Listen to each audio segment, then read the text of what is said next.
love and for your grace.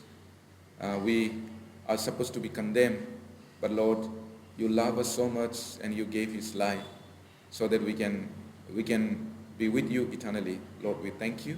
And there's none who love us like you.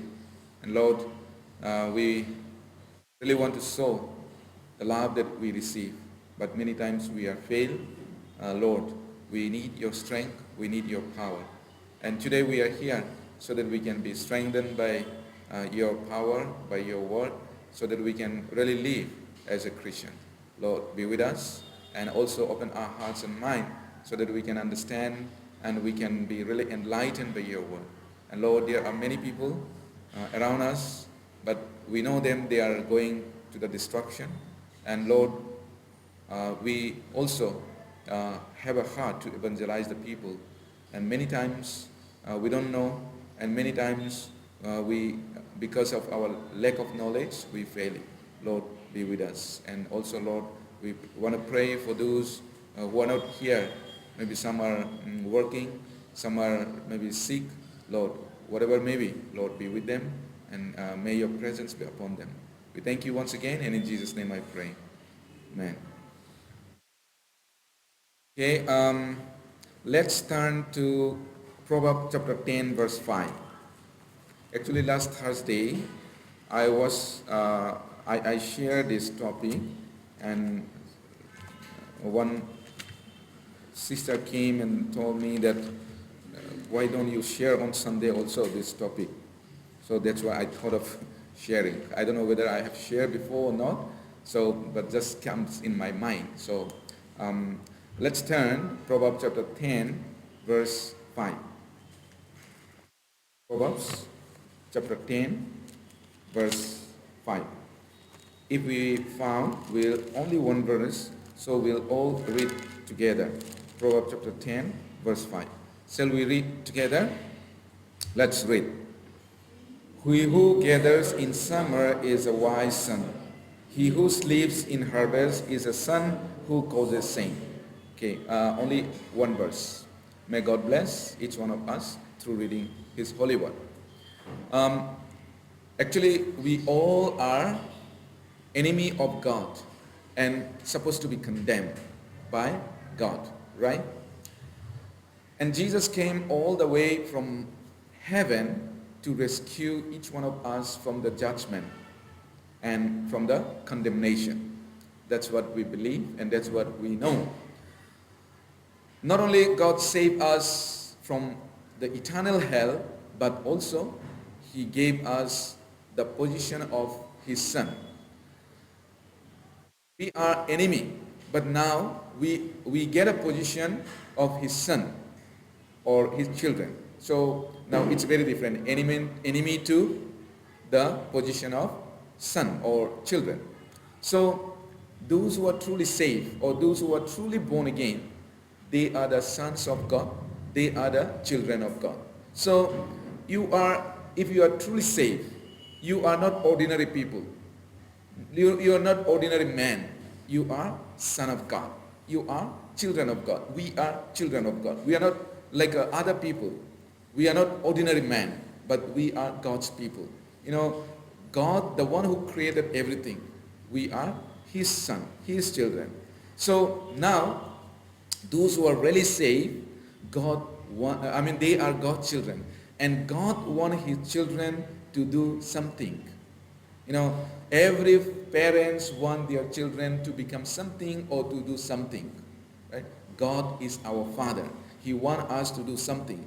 And it is for our benefit when we do something, because when we do something, then only God can give us the reward, which he promised from the beginning, before the foundation of the world, right? He promises. So only when we work, he can give us the reward. Now, reward can be given those who work. Reward cannot be, cannot be get freely. Reward is for those who work. So God wants his children to receive the reward. That's why God wants us to do something. You know, Jesus said Jesus said in John chapter 5 verse 17, my Father has been working until now and have working. I have working. Jesus said, my Father is working until now and I have working. I have been working. So God the Father is working from the moment Adam and Eve committed sin, and Jesus is also working. And he finished his work. He finished his work by dying on the cross, and he said he will come back. So God saved us so that he can use us for his glory. Remember, God saved us so that we can do something. God saved us so that we can be used for his glory. Jesus will come back one day. And Jesus' return is very near. As Christians, we know. How we know? Because, Bible tells us that what is going to happen before he comes. How can we know? There will be some sign. That's what Jesus mentioned, the Bible mentioned. So we know. The true Christians, true saved Christians, we know. And once Jesus returns, the way of salvation will be closed, as we know, right? Once Jesus returns, there will be no salvation anymore. Salvation, the way of salvation is closed. There's no way to save the souls. It may be your family member, it may be your son, it may be your daughter, it may be your father, it may be your mother. There's no way to save them because there is the end. That the door of salvation is closed and we cannot save anyone. This is the only time that we can save. And this time, we don't know when will we end up. We don't know. It may be tomorrow, it may be after some years, it may be some days. But the door of salvation will be closed one day when Jesus returns. So Jesus' return is very near. And Bible says this is the high time. This is the high time, so we should work harder than before. Right? And we should not be lazy. We have to think now what kind of child we are. So here we read in Proverbs chapter 10, verse 5, he who gathers in summer is wise son. He who sleeps in harvest is a son who causes shame. Even in this world, when we look at the people, those who are lazy, when suppose you're supposed to do the work, if the children are not working, how the father will think, how father will take it? I think the father will feel very bad, right? And these people are the foolish son because they cannot do anything for father. And on the other hand,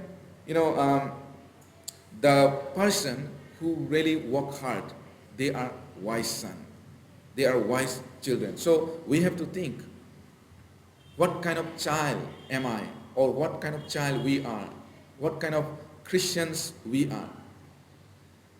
Is it the one who sleeps during the harvest time? Or who work on harvest time? Who work hard? We have to think. Jesus said, truly harvest is great. This is what Jesus said. Harvest is great. You just go there. You just go out from this building. You will see so many, right, harvests. And, these can destroy tomorrow. Because if Jesus comes or they may die, we don't know. But harvest is plenty. That's what Jesus said. But the laborers are very few. The workers are very few. There are in this world like 7 billion plus. Is it 8 billion? It reached 8 billion? No, 7 billion plus, right? Almost 8 billion, I think. 7 billion cross. And among so many, among these, there are Christians, few Christians, right? And among the few Christians, there are very few true Christians. And among the true Christians, very few who have a zeal to do the work of God, who are really dedicated, who really wants to work for the Lord. Very few. Otherwise, most of the people, most of the Christians are, they are attached, or they are too much in this world. So there is very few laborer. That's what Jesus said, very few laborer. Harvest is plenty. The child of God knows that the harvest is plenty. Of course, outside people, those who are not child of God, they don't know. The harvest is really plenty. I know my fathers, how much they have a property. I know children, usually children knows, right? Children knows what they are doing with their property. Maybe they are planting some, maybe rubber or some fruits. We know. Children, they knows very well. So likewise, the children of God, they knows very well the harvest is plenty. Harvest is plenty. If you don't do anything, that child, is it good or bad? That child is bad child for the father, right? So we know, if we don't do now, we are bad child. Means we are bad Christians. In Luke chapter 10, verse 2, it says, the harvest truly is great. Okay, even though people may come to church, but if they are not truly saved, actually they will not know about the harvest. They will not know. The other child, they may come to your house, right? They may visit to your house, but do you think they know about your father business, your father works, your father harvest? They know about that? No. They may visit, but they will not know. But children, they knows. Children, they knows. There are a lot of Christians, but not truly saved. True Christians, they knows. Truly saved Christians, they knows the harvest. And they are serious with the harvest. And also they want to work for God. There are some children never care about parents' work, or never care about the parents' business, or they never care about parents' prestige. Right? There are children. If they don't care for their parents, then they will do whatever they like. And if they do whatever they like, actually that will bring shame to father. Right? So here it says, he who gathers in summer is wise son. He who sleeps in harvest is a son who causes shame. So if you live how you like, that brings shame to the Father God. Because when we live our own way, we fulfill our desire. And our desire is contradicting with the desire of God, with the desire of Holy Spirit. So Christians, we should not live according to how we like it. Christians, we should live according to how God's like. Christians are on this earth to do the work of God, not to live our own way, but to do the will of God. The world is for us like field to work, the working field. People do not go to field to celebrate something or to enjoy something, right? Okay, when we go to work, what do? We do party there? No. Right? When we go to the field, we work hard, and we have a desire. I will try to finish it. There's the desire of the farmer. We want to finish it. I remember my parents. My parents are farmer. So whenever they do something like jute cultivation, they do before. But these days they don't do. I think nobody does our place, jute and all. But before they used to do. So they want to finish. So they make a target. We should finish this. So even they hire so many, labor so that they can finish on time. So that's what I see. So we work hard in the field. We don't celebrate, or we don't make a party in the workplace, in the field, but we work hard. So Bible said now is the working, now is the high time, now is a working hour for us, for Christians, for the children of God. But one day, when we go to home, our real home, that is in heaven, we will celebrate, right? We will celebrate. Even the Bible says we will take part the wedding ceremony of the Lamb of God. That means we'll be celebrating. There, in heaven, there's no work actually.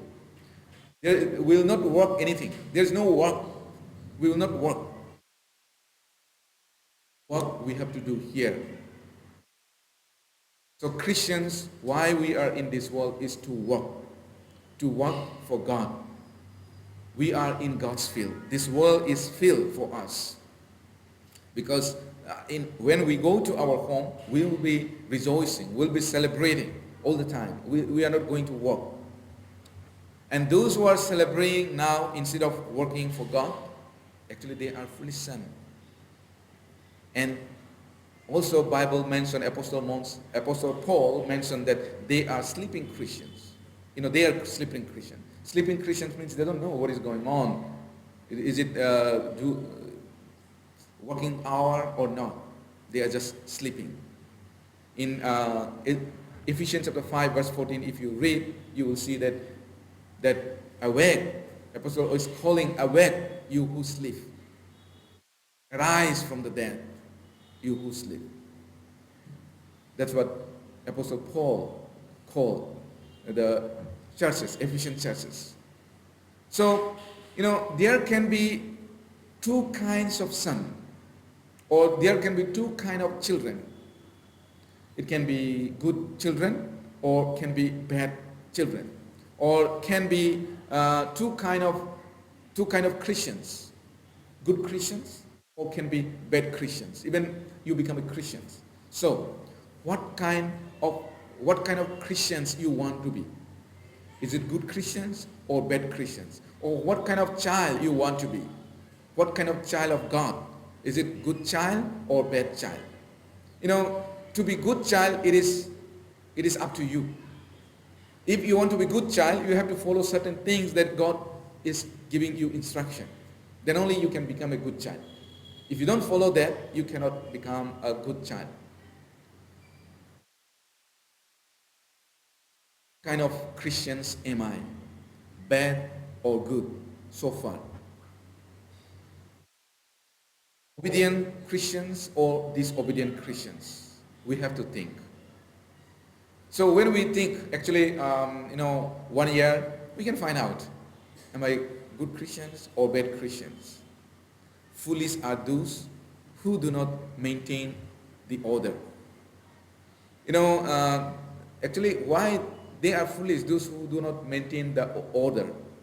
Because if they don't maintain the order, they will put the upside down, which supposed to be down, right?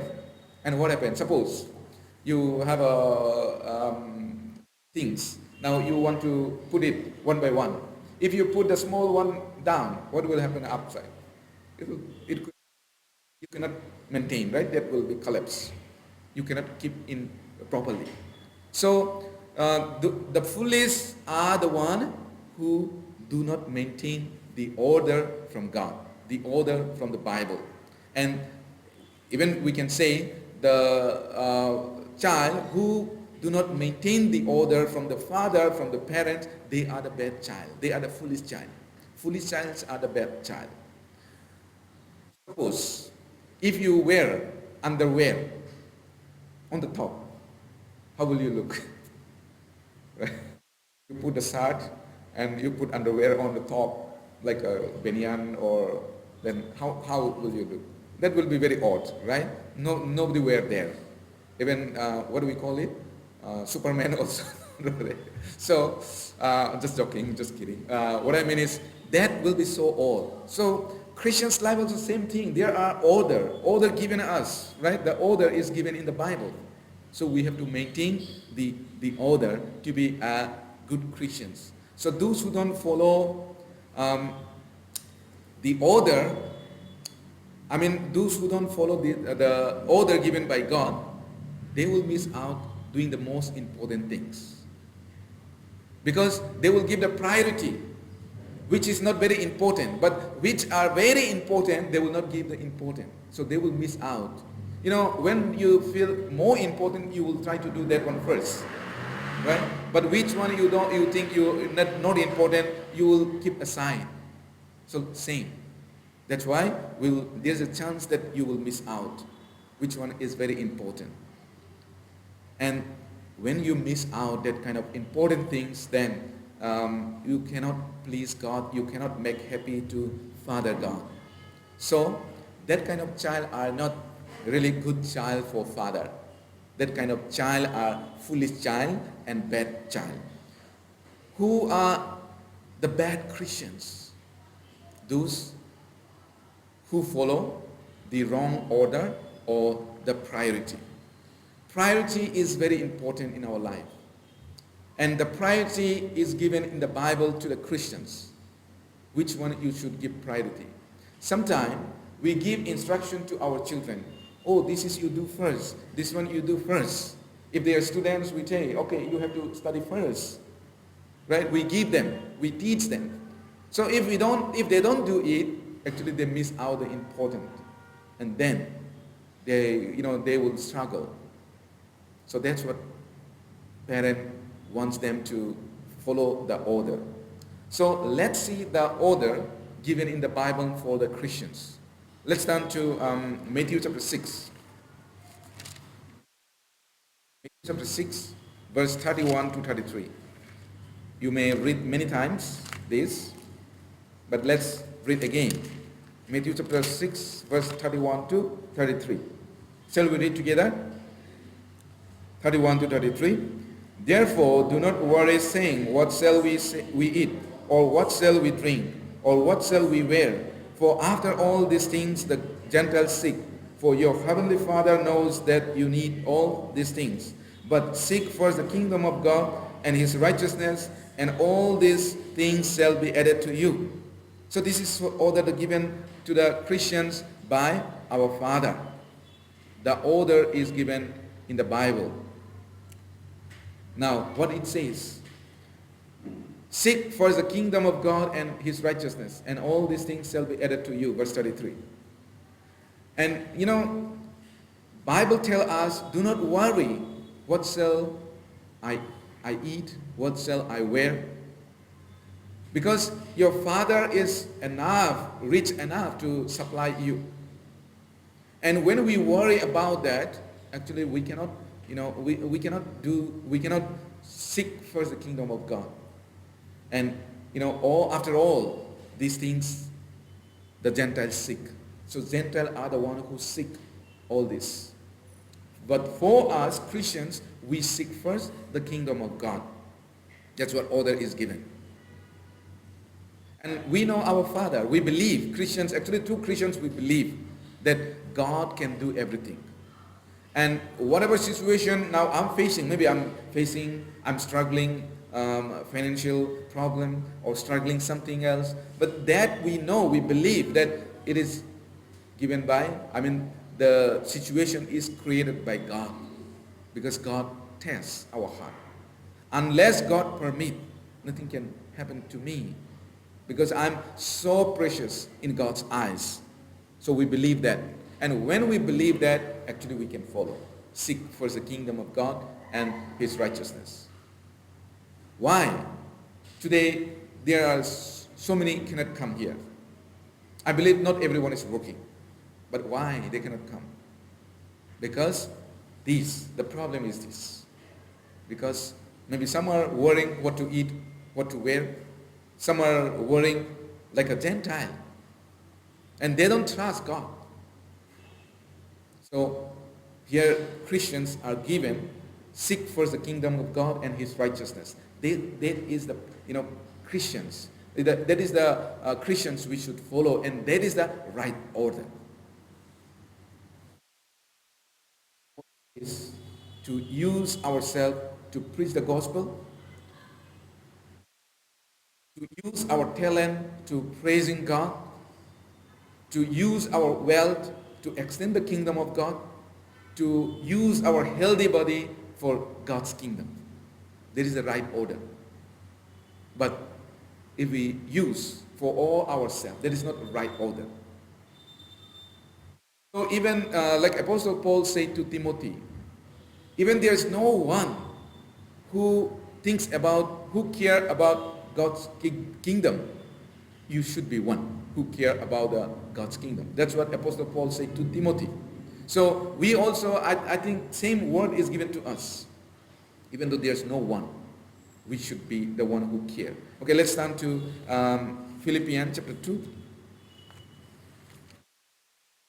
Philippians chapter 2, verse 20 and 21. Philippians chapter 2, verse 20 and 21. Philippians chapter 2, verse 20 and 21. Let's read together. For I have no one like-minded who will sincerely care for your state. For all seek their own, not the things which are of Christ Jesus. So what do we see here? Everyone seek for their own. This is talking to the Timothy. Everyone seek for their own. But Timothy is the different. So we should be. We should not look others. There are so many Christians, but they are not really doing anything. So why should I? Right? Sometimes question comes like that, no? But that should not happen. Even though there is no one, I should be. Even let's say there is no one, nobody comes in the church, but I should be the one there. We need to have that kind of heart. So that is the right order before God. So, those who follow the wrong order or priority, they are actually bad Christians. They are foolish Christians. Bad Christians before God. And next, number 2, the one who complain. They are, bad child, or they are bad Christians, or they are bad child of God. Those who complain. Those who complain, actually they are not content with what they have given by God. That's why they complain. Sometimes you give to your children some maybe eatable, the good one, maybe which they like. So when they give, sometimes they will, some children, they will like others. Is it others are getting bigger than me, or am I getting the smaller one? Like that. And when they will started complaining. Oh, my one is smaller, his one is bigger.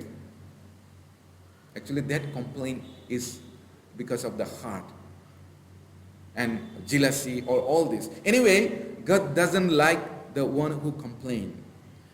Some children, they always complain, Father, I don't have this, you don't buy me bigger toys, or my friend father is better, they buy always for them, and they get they enjoy. And some children, they also complain against brother, or against sibling, or against sister. Actually, they are bad. You know why? Because they accuse their father.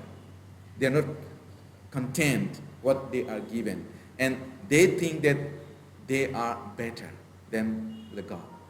So Christians also, there are so many God children, so many Christians, they complain. Right? They complain. First they complain God, and they complain against brothers and sisters. They complain for many things. So that's not right. So who complain? They are bad Christians. Israel people, they complain. Instead of thanking God, actually they complain. So God punished them. Now why they complain? I want to tell you why they complain. The reason is when they come out, so they have seen so many things, and many Israelites, they really thank God. But why they complain? The reason why they complain was mixed multitude. Bible says mixed multitude. What does it mean, mixed multitude?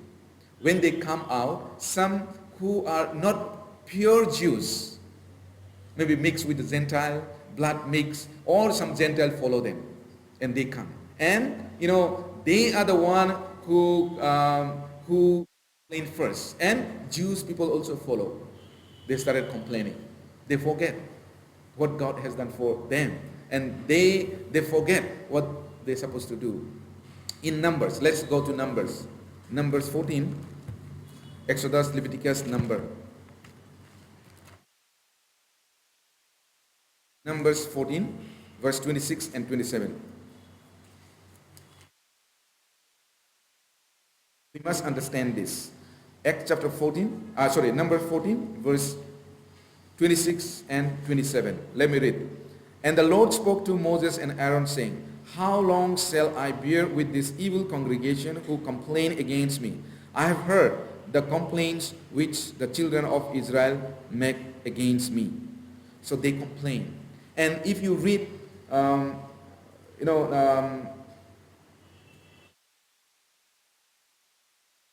does actually mixed multitude. They come. Here also is there, but where is that? Verse 1, congregation.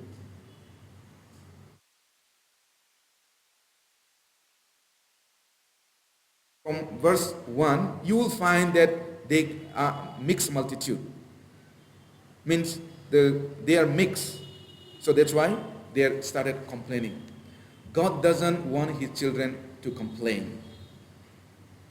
Bible said, do not grumble against one another. In James chapter 5 verse 9. So, when we enjoy with the non-believers, then we can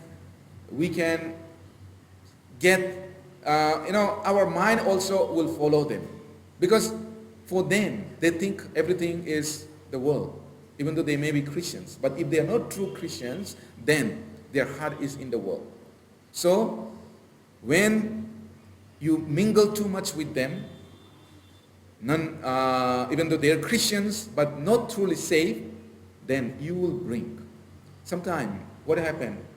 Many Christians, they attend, other church. Church means not truly church, but that's namesake church. So, they bring many things from them. Right? They bring many things. Like wrong teaching, wrong doctrine, and all the formalities will bring, and then started complaining, why our church is not doing?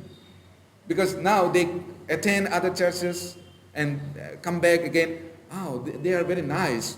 They are not now giving importance the word of God, but they will give importance the formalities and say, why our church are not doing this? So the heart is completely changed. So that is what happened when we are mixed with other people, mixed with other so-called Christians. Now let's go to another number 3. Who confuse the doctrine? Confuse the doctrine. We should stand by the word of God, because the word of God is truth. So we should not go beyond the word of God, or we should not neglect the word of God. If you don't stand with the word of God, then you'll be confused. And who can make us confused? Again, as I told you, those who are not truly saved can make you confused. People may come and tell you many things, but we should trust only the Bible. We should not get confused. We should not take other words. We should take only the Bible. Because we got saved the Bible. We got saved by the Word of God. So that's why we should take the Bible only, the Word of God only. God may say, plan something. But Satan may come and say, no, you should plan. This will be better. So when you think is, wow, yes, that is really better, right? And Satan works through him. Through whom? Satan works through the Christians but not truly saved. Satan works through them. Even sometimes those who are not, attached with the church, through the Christians also Satan can work. So we should be very careful. I remember one story. This is just story. When I was very young, my mother or some used to tell the story. So there was a old lady and old man. They are, farming. They are sowing the seed. Actually, kind of what I call it, I forgot. Anyway, they are sowing the seed. And a monkey, there are groups of monkey. They say, how you are sowing this one, is how you are planting this one. It's not the way. So boil it and plant it. And the reason is why, why they say boil and plant it, because they want to eat. And next day when they come, they eat up. So that's the story. So, there's the, like a taking from other, right? So Christians also like that sometimes. Satan may come through Satan may, because they are Satan workers. If they are not truly saved, no matter they come to church or not, they are the worker of Satan. They are used by Satan. So they may say this way, that way. So sometimes, many times actually, it happened in our church. We experience. Sometimes some people comes with the word that why, they are somewhere in Assam. They are very active in the church, but they attend other churches. And sometimes they attend and they come back. Why our church don't finish with the Lord's Prayer? They started. Okay? And why we don't do mass prayer? So all this, and later it come. He said, I think we should not give tithe. So that time on, he never give the tithe. So all this it comes, many ways. So it makes confused. So we should not mingle with them. Of course, only with one thing. I want to preach the true gospel. Only with that heart. But if for that you have to get first. In order to catch the tiger, first you have to be trained up first. Otherwise you'll be catch up. You'll be eaten by tiger. So first you need to be expert. Then only we can preach to them. Confusion can come when you mingle too much with fake Christians or attending the church where there is no born again, or where there is no very less born again, or where the leader is not born again. Then the confusion can come, and that's what Satan is working in our time. Do you know? As I told you, Israelites have guts to complain. From where they get the guts? From where the guts come to them? It is from the mixed multitude. Okay, now let's go to number 11. Number 11, verse 4.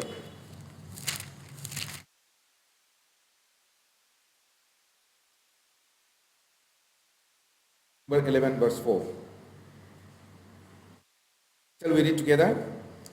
Now the mixed multitude who were among them yielded to intense craving. So the children of Israel also wept again and said, who will give us meat to eat? Now because of the mixed multitude. Otherwise, I think of course, they are longing for the meat, they are longing for the good food. They will ask, I believe that, God, as you brought us out from the hand of Pharaoh, please provide us meat. I think they will say like this. They will pray like that. Or they will ask like that. But now we are suffering. That's the complaint, right? Accusing God. Because you brought us to die here in the wilderness. Without meat, without food, without water. So that's what the complaint. They forget who God is. When we are mixed with non-Christians or non-born-again Christians, we learn from them which is not really important to God. As I told you earlier, like formalities. There are so many formalities. As I said, maybe mass prayer or this one or many things. But of course, why we don't do that? We learn many times. I think we can learn again in Bible study. Now, I don't have time to explain all this. And they are the deceiver. Satan is working in them. Let's go to 1 John chapter 2, verse 27. Let me read 1 John chapter 2, verse 27. But the anointing which you have received from him abides in you, And you do not need that anyone teach you, but as the same anointing teaches you concerning all things, and is true and is not a lie. And just as it has taught you, you will abide in him. So you don't need to be taught by anyone. It doesn't mean that we don't need anyone to teach us. It means that we don't need the teacher from the outside, from the worldly teaching. We don't need. And especially most of of course I don't say all the seminary, but there are many seminaries just, they don't know what is the salvation also. So like that. We don't need, there's, if, anyone is like a PhD in Bible college, then they think that, oh, this is really, then they just give them to preach. It's not like that. So that's what it means. God teaches in the church, not in other place. God teaches through the Holy Spirit in the church. So maybe in the church, the pastor or the evangelist or the preacher may not be very good in speaking, but God works in that person. The most important is whether God works in that person or not. God doesn't work. I mean, it's not that if anyone is like have a high education in a Bible college, then God will work. No, it is the matter of what really God works or not. God works Peter. Peter is uneducated, but many people, 3,000 people say when Peter preached, right? So it is not, that my words that anyone will be saved. It is not pastor words. It is not evangelist words. But it is the work of God. It is the works of Holy Spirit. That Holy Spirit works through them. That's why people got saved. People are changed. It is not the word of the person. It is the word of God. So God works in the church, and God appoints workers in the church. So that's why we see in the Bible, God appoints someone, teacher, someone, prophet, someone, evangelist, to edify the church, right? And Holy Spirit works in the church.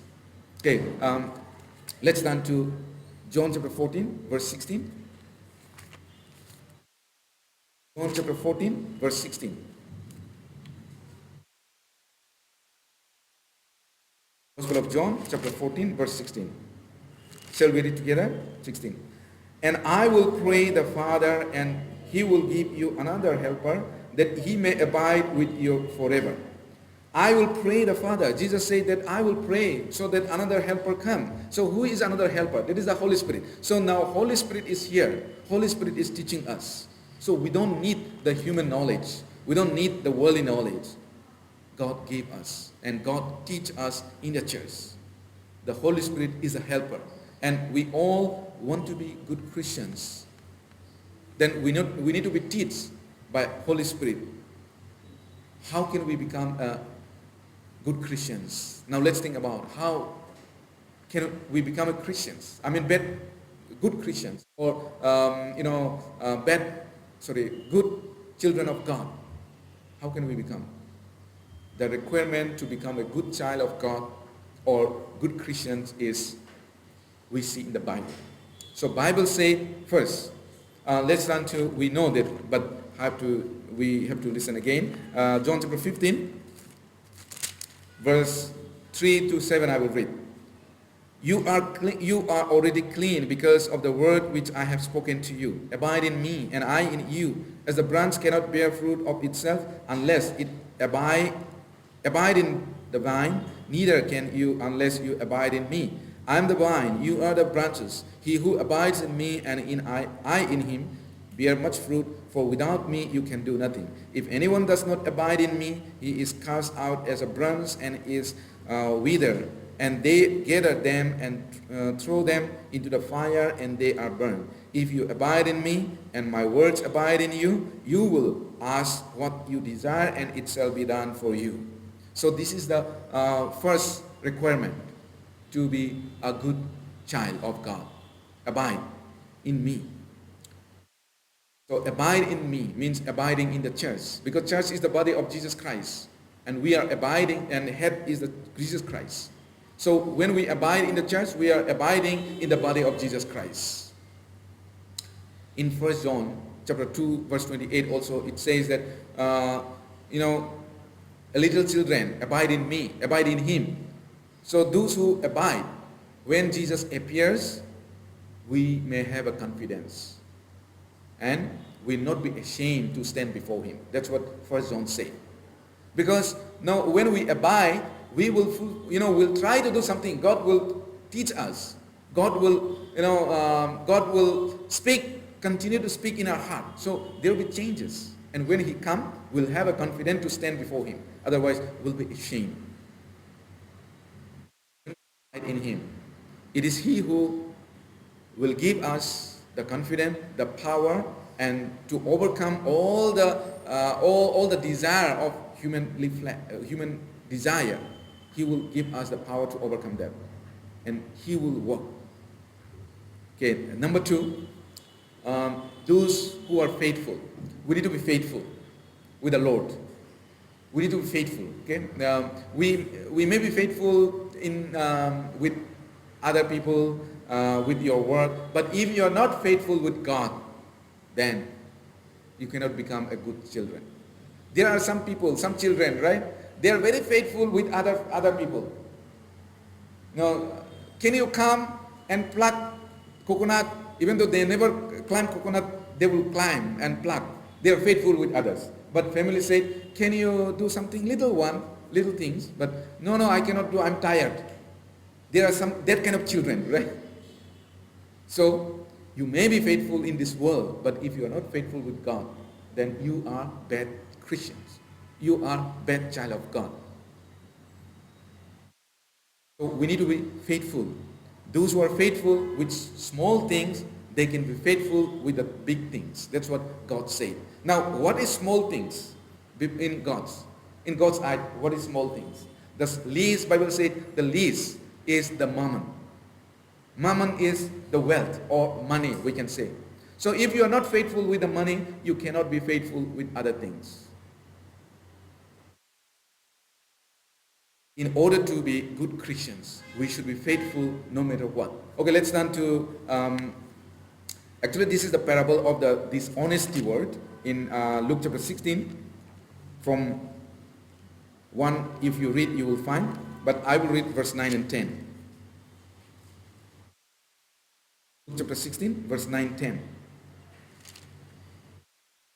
And I say to you, make friends for yourself by unrighteous mammon, that when you fail, they may receive you into an everlasting home. He who is faithful in what is least is faithful also in much. And he who is unjust in what is least is unjust also in much. So I think you know the story. This one. This is a parable. Stewards, unfaithful stewards, right? So one day he's going to be terminated. And later he called the people, who is working under him, not working him, who is debt. For that, they get something and debt. So they call, how much you are debt to that master? Because steward means working, faithfully working for some master. Like a manager. That is a steward. So manager means taking care of everything, the business. That's the manager. So he called, okay, how much you have debt? And 100 rupees. Then said, okay, make 200 rupees. So like that he said. So he called everyone. Actually less, right? Not more, less. So that, suppose 100 rupees, then 50 rupees. So that he has to pay a little one. So when, he can go and ask to them because he saw favor to them. So that's what he did. But he was, he was deceiving to master, right? And later, Jesus said this in verse 10. Let me read again verse 10. He who is faithful in what is least is faithful also in much. And he who is unjust in what is least is unjust also in much. So, least, as I said, least is mammon. Mammon is money, right? Money or wealth. If any Christians is not faithful with the money to God, then don't think yourself you can be faithful to others. You may think that, oh, I'm faithful. No. I still remember some people I experienced in my ministry. There are people, even workers, not our mission worker, but some worker. In the office, before they give their honorarium, they deduct the tithe. Why they deduct the tithe in the office? Because when they are given, they don't give the tithe. Even the pastor, even the workers. So they don't give. That's why in our association, only like that, my mother church association, they deduct the tithe from when they give the honorarium. Because when they get, they don't give the tithe. So that's what they do. So, and some says like this, oh, actually, this is little amount, that's why I cannot give tithe. If I get little bit more, definitely I will give. But remember, let's just give an example. You receive 10,000. So tithe comes how much? 1,000, right? So when you feel 1,000 is too difficult, now you receive 1 lakh. Can you give 10,000? It is more difficult.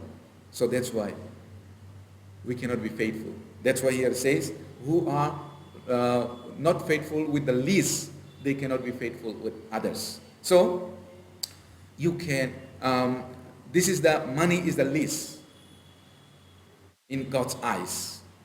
Because why it is, unrighteous, even it says unrighteous mammon. Why it is unrighteous mammon?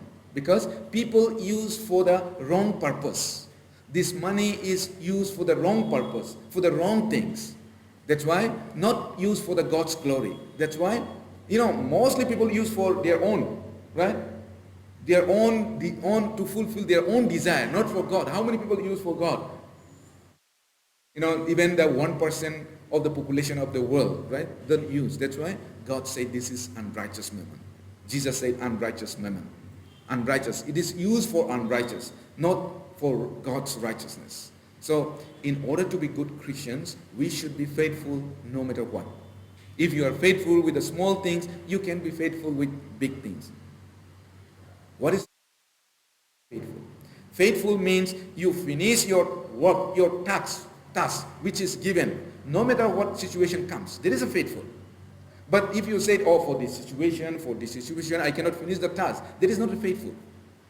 Faithful means no matter whatever you have given. Suppose now you have given company work, you have to finish. But you say, oh, yesterday I was headache, today I was going out with my friends, and my family comes, and all this. If you give excuse, is it faithful? No, that's not a faithful. No matter what, you finish that work. That is the faithful. So God gives us a task, we have to finish that. Also there's a parable of talent. I think you remember in Matthew chapter 25, right? Parable of talent. What is the parable of that? Master, he about to go out for the business, and he called the servant, come, and he gave some money to the different servant, some maybe let's say 10,000, one 5,000, one 2,000. Just I'm giving an example. And he said, you do business. And when I come back, after some time, after some years, I will come back. Before I come back, you do business and give me some profit. That is what the master said. But others, first one, they did very well business. Second also did and returned. But the last one, he said, no, I know you are not a good person. Where you don't sow, you want to get. So I'm very afraid, so I hide it in the ground. That's what he said. So at last the master said, take out whatever he has from him. So why don't you keep in a bank? At least if you keep in bank, I will get some profit. And later it says, bind him and throw him into the furnace. So we are like, Jesus is gone far away. He will come back, he said. And he gave us, first thing is he gave us the salvation. So we must do the work faithfully. Okay, let's turn to Revelation. A little bit more. Revelation chapter 2 verse 10. Revelation chapter 2 verse 10. Shall we read together? Do not fear any of those things which you are about to suffer. Indeed, the devil is about to throw some of you into prison, that you may be tested, and you will have tribulation 10 days. Be faithful until death, and I will give you the crown of life. Be faithful until death. This is what said to the churches of, what churches here? Ephesus. Oh, yeah, Smyrna. Be faithful until death. So we are the church. God is telling us to be faithful until death. Faithful with their God and Goddess. I remember last time also I shared, whenever I think that kind of things, actually Christians, we are very weak. You remember a few days back, maybe not even a week ago, 121 or nearly 130 people died. It may be more, maybe they don't reveal. In UP, satsang or some program. Have you heard? Yes. Yeah. Trample by, each other, they trample each other because there was one guru or Baba came and 2.5 lakh people gathered. And why, that rush happened, why people are trampled? Because the reason, I read in the newspaper, the reason was Baba was going to, maybe he wants to go back, come and maybe he says something and after that he wants to go back. But there are people who wants to touch the dust from the feet of this Baba. That's the reason.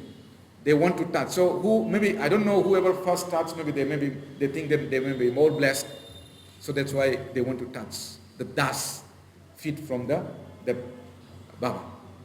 So that's what newspaper wrote. News writer wrote. So I was thinking, they are so faithful even though they have no clear evidence, right? They have no clear evidence that they really, He is God, really our God is a true God. They don't have any clear evidence. But our Bible, we have a clear, right? We have a clear evidence. There's a God, and also Bible said, Apostle Paul said, the truth of God is with us. The truth is in us. Then why we cannot be faithful? They are so faithful. So Christians should be more faithful. Actually, if we die, even we die today, we will be in heaven. Is there any evidence for them? It is any clear evidence for them? Actually, they don't have. Right? They are doing in like a hitting in the air. They are doing that. But still they are faithful. So Christians, we should be more faithful. Right? Okay, lastly, number 3, requirement to be good children of God. We need to be doers, not hearers. Today we hear, if we hear, when we read the Bible, is it, yeah, it is right, then we should act it. We should react. We should do it. When we do the things which we hear and confirm with the Word of God, then that can make us good children of God. Whatever we learn from the Word of God, we need to apply in our life. That means we need to put into action. Then we can be good Christians.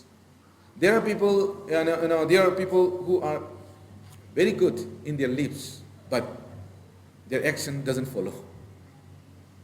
Of course, immediately we may not be, but slowly we can come. We can obey slowly, slowly, then we can be changed. Okay, let's read one more scripture, then I will finish.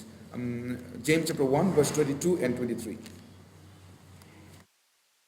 James chapter 1, verse 22 and 23. Shall we read together, 22 and 23? But be doers of the word, and not hearers only, deceiving yourself. For if anyone is a hearer of the word and not a doer, he is like a man observing his natural face in a mirror. So be doer. To be doer, not the hearer. If we do with the small things, then we will able to do the bigger things. If we cannot do the small things, then we will not able to do the bigger things. That's what the Bible is saying. We are faithful to God. Of course, God is always faithful. So He's promised that He will bless more. Okay, here I will finish. Let me pray. Mighty Heavenly Father, we want to thank you for teaching us, and thank you for always guiding us with the Holy Spirit. Lord, we thank you. And continue to be with us, teaching the right things, and help us to know you more and more. Lord, we want to thank for today, as we have a good health and sound mind. So Lord, we want to thank you. Lord, also we want to pray for tomorrow. We will have counseling with some boys from Badanhali Church. Most of them are not saved. So Lord, we pray for them so that this can be the changing of their life. So Lord, speak to them. And thank you once again. Lord, we continue to pray for those who are not here. Lord, wherever they are, Lord, your Spirit may be upon them so that they can be guided into right direction. Lord, help us to grow in you. Help us to be faithful to you, and help us to be guided properly. We thank you, and in Jesus' name I pray.